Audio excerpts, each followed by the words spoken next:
ठीक है, तो मुझे वायरल होने की और खास ज़रूरत पड़ी नहीं है क्योंकि मैं अब 10 बार हो चुकी हूँ। तो अब मेरी श्रद्धा है कि मुझे जैसे रहना मैं वैसे रह रही हूँ। किस तरीके का मैसेज लोगों को देना चाहेंगे आप?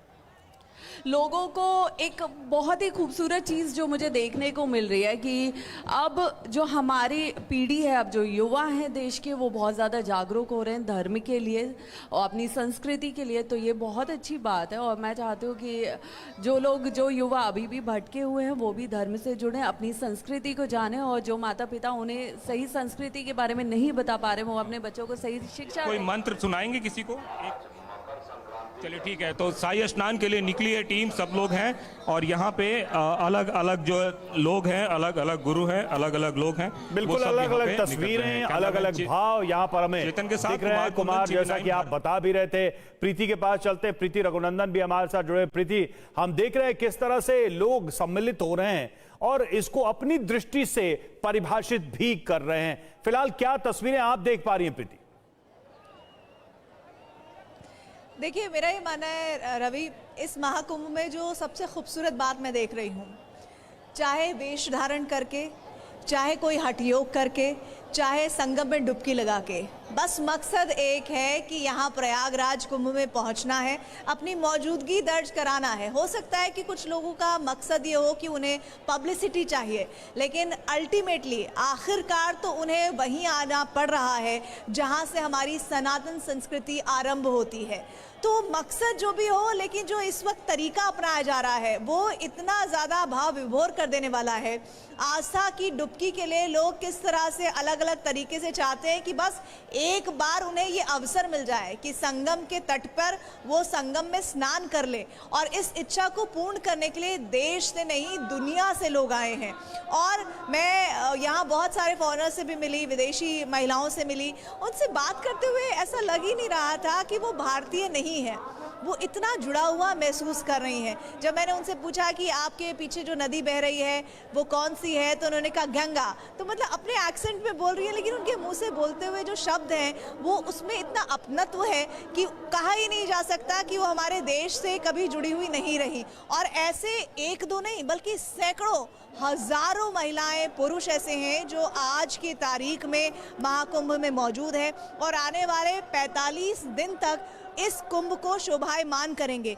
मेरा मकसद ये नहीं है कि मैं सिर्फ विदेशों का जिक्र करूं, विदेशी महिला पुरुषों का जिक्र करूं, लेकिन यहाँ पर जो महिलाएं आ रही हैं, यकीन मानिए गांव देहात की महिलाएं, आपने तो शायद स्टोरीज देखी होंगी जो हमने की, गांव देहात की महिलाएं जिनको शायद चलने में बहुत तकलीफ है, बुजुर्ग ऐसे जो तबीयत ठीक नहीं है, लेकिन बस आस्था की डुबकी लगानी है, संगम के किनारे पहुंचना है, माँ गंगा को, माँ यमुना को, बिल्कुल ये जो मनोभाव है ये हर व्यक्ति के चेहरे पर नजर आ रहा है। हर जो भी व्यक्ति वहां पर पहुंचा उसके उत्साह में ही दिख रहा है। एक बार फिर से विपिन के पास चलेंगे। विपिन, आप तस्वीरें दिखाइए। और जैसा कि प्रीति भी बता रही थी कि अलग अलग तरीके और अलग अलग मनोभाव से लोग यहां पहुंच रहे हैं, लेकिन यहां पहुंचने के बाद सब एक ही रंग में डूबे हुए हैं, वह है रंग महाकुंभ का। जब बिल्कुल रवि, प्रीति ने बिल्कुल सही कहा। और मैं चूंकि गंगा के तट पर खड़ा हूं और मेरे पीछे आप देखिए कि ये भीड़ आ रही है, जा रही है और स्नान करके ये तमाम लोग वापस लौट रहे हैं। क्या कहना चाहेंगे आप लोग? हर हर महादेव। ये जो उत्साह है ये बताने के लिए काफी है कि खुले आसमान के नीचे गंगा के किनारे जब ठंड इतनी ज्यादा है तो इस ठंड में जो लोग ठंडे पानी में स्नान कर रहे हैं, यही ताकत है इस धर्म की। और यहाँ वैसे तो हिंदू धर्म कई जातियों में, कई वर्गों में, कई उसमें टुकड़ों में बटा हुआ है, लेकिन यहाँ आने के बाद वो सनातनी हो जाते हैं और उनका कोई जाति नहीं रह जाता, कोई वो नहीं, सिर्फ हिंदू धर्म में वो हो जाते हैं और वो एकता यहाँ पर नजर आती है। कुछ गाना वाना गाएंगे आप लोग?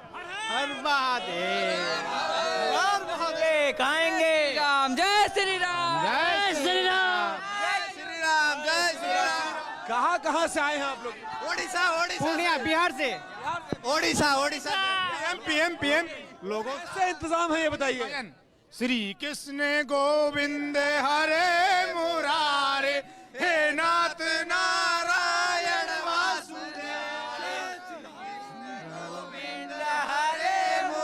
बिल्कुल विपिन, जो एक एक शब्द लोगों के मुंह से निकल रहे हैं वही बता रहे हैं कि वो कहां से आए हैं, किस भाव से आए हैं। देश के अलग अलग राज्यों, अलग अलग हिस्सों से लंबी प्रतीक्षा, लंबी यात्रा करके लोग यहां पर पहुंचे हैं। अच्छा डीपी शास्त्री, अपनी बात आप पूरी करें। मेरा प्रश्न सिर्फ ये है कि हमारी एक भावना है संगम में स्नान को लेकर, और ये सदियों से है कि यहां पर पाप मुक्ति हो जाती है, पुण्य लाभ मिलता है।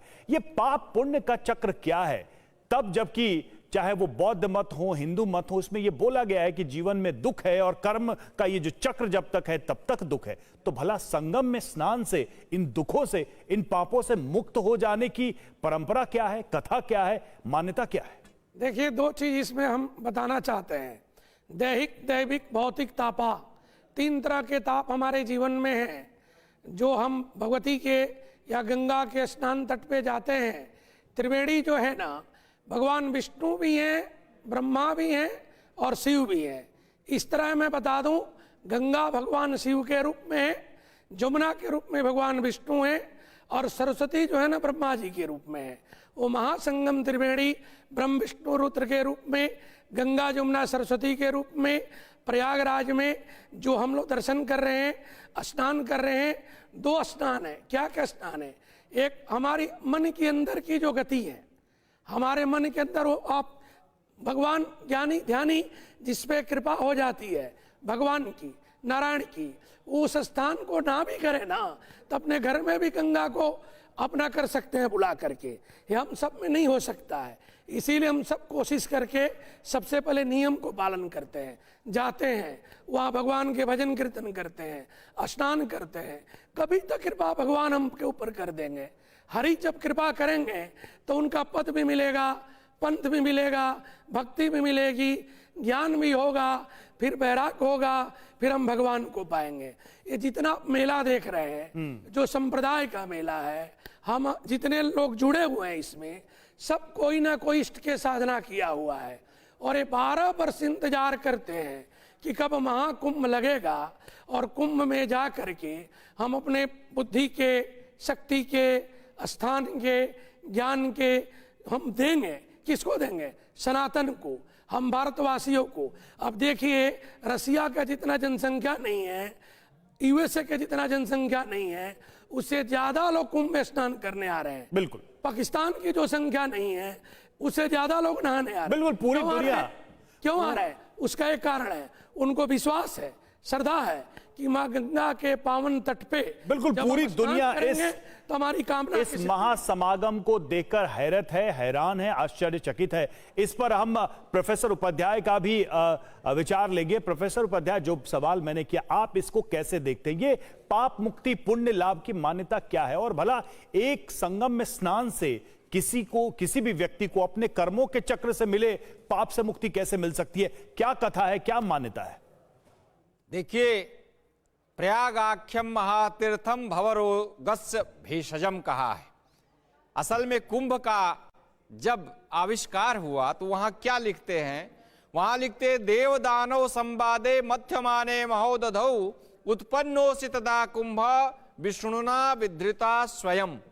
भगवान विष्णु ने यह उपदेश किया या यह संदेश सुनाया देवताओं को, जब दैवी शक्ति दैत्य शक्ति से पराजित होने लगे। कहा कि ये तो पॉजिटिविटी जब निगेटिविटी से पराजित होने लगेगी तो संसार में कोई काम नहीं होगा।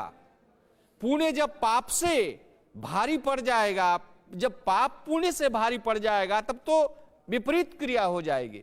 इसलिए भगवान ने कहा कि समुद्र का मंथन होना चाहिए और अमृत निकलना चाहिए, उस अमृत से जगत का कल्याण होगा।